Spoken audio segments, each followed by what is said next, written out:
Good morning, I'm Mrs. Schreiber. Today you'll be introduced to a lesson in the library on how to find a library book using the online catalog. But before we begin, I'd like to remind you that the library is a safe space and we have a set of behavioral expectations that I would like to go over with you. Also, I want to remind you that anytime you're in the library, whether it's with your teacher or on your own, these expectations will always apply.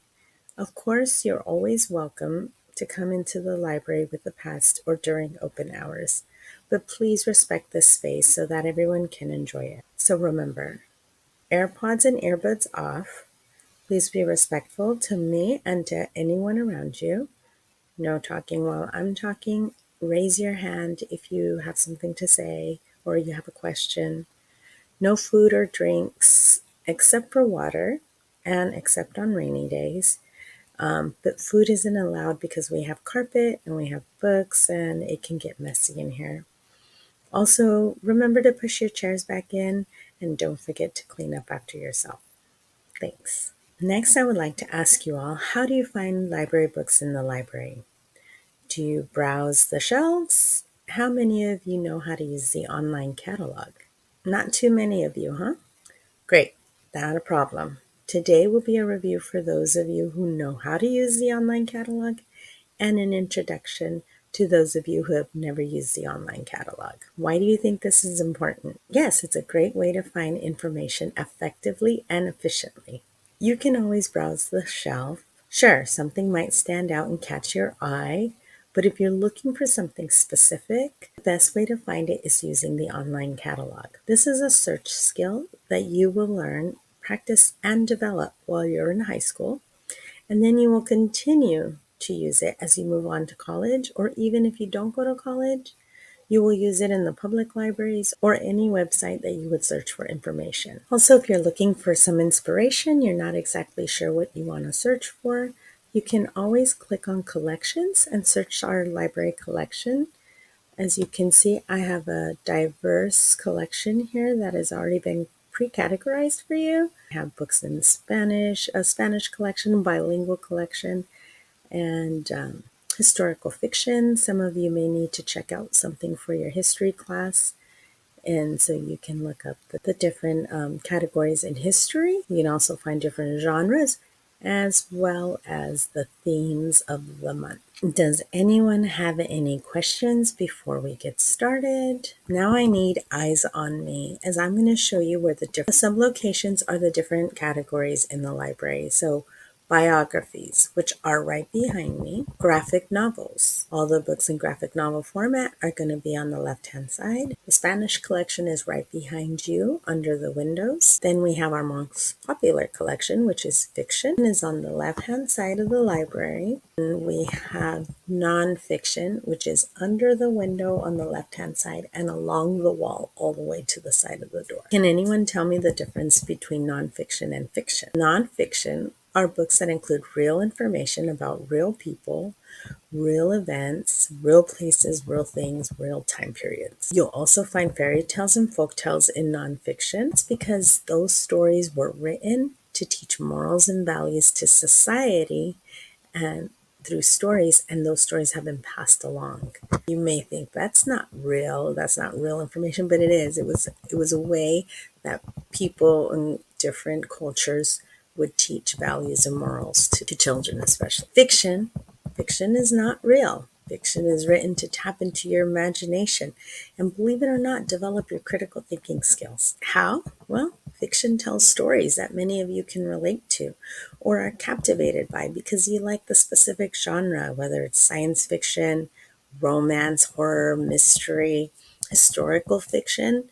Historical fiction is based on real historical events, but the characters are not real. And that's why it's called historical fiction. The purpose behind historical fiction is so that you can actually relate to the time periods that you're studying in history. So your history teacher asks you to check something out that's U.S. course history approved, or it's related to historical fiction, it's because they want you to relate to that specific time period in history. You're still wondering, how does fiction tap into your imagination? Well, you find yourself in that story before you know it, you're rooting for a certain character, you're anticipating something, you're really into the story, you're invested. How does it develop your critical thinking skills? Well, you start problem solving and thinking of other outcomes for those characters. You really start thinking about like what's going to happen next. When you start asking yourself those questions, pay attention to that because that's actually developing a really important skill that you'll be applying through the rest of your life. There's so much behind reading, but that's for another day. Back to this lesson. Now that we've reviewed sublocations, we're going to review call numbers to locate books in the library. And like I said, a call number is the specific address of the book, and the call number on the online catalog needs to match the same number on the spine of the book. I've added another little video in this presentation so that you can actually see where that call number is on the spine of the book. And after this presentation, you're actually going to access the Destiny Library catalog from your student portal to search for your own library book. If you scroll down the online catalog, you'll see that we have different topics at the top. I'm going to go ahead and click on dystopian. You can see anything that's been checked out will say out. Anything that's available will say in. Remember, I mentioned call number. This is where you're going to find the book using this call number. If you click on the title, you'll get more information. You can see here that the sublocation is fiction. And as you scroll down, you get a brief summary of the book. Click on more details, scroll down, and if you're interested to see how many pages, click on more info. And when you look at the format, you'll know how many pages it is. So the online catalog can tell you a lot of information before you actually start looking for that book. Most importantly, you just want to get a little brief summary of what it's about.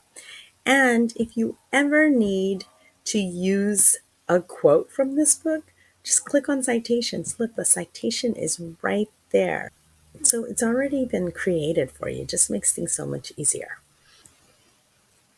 After the presentation, you'll have some time to search the online catalog using the different search strategies I introduced. Let me know if you have any questions. I'll be walking around to guide you through your searches. And once you found the information you need, remember you're looking for the call number and the sublocation, and then you can get up and look for the book. And I can help you with that as well. But after you've checked out your library book, please fill out the Google form. It's the exit ticket for today's activity, and it just gives me a better idea of how well I did, and I'm hoping I answered all your questions. I hope you enjoyed this presentation. I just want to remind you that you are always welcome in here if you're looking for a quiet space to sit. We have tables on the side. We have puzzles and games you can borrow, or you can sit quietly and read a book. But if you come in during class time, you will need a pass from your teacher before you sign in. Also, if you ever need to print anything, we have our computers and our printer here available for you too. Thank you for watching.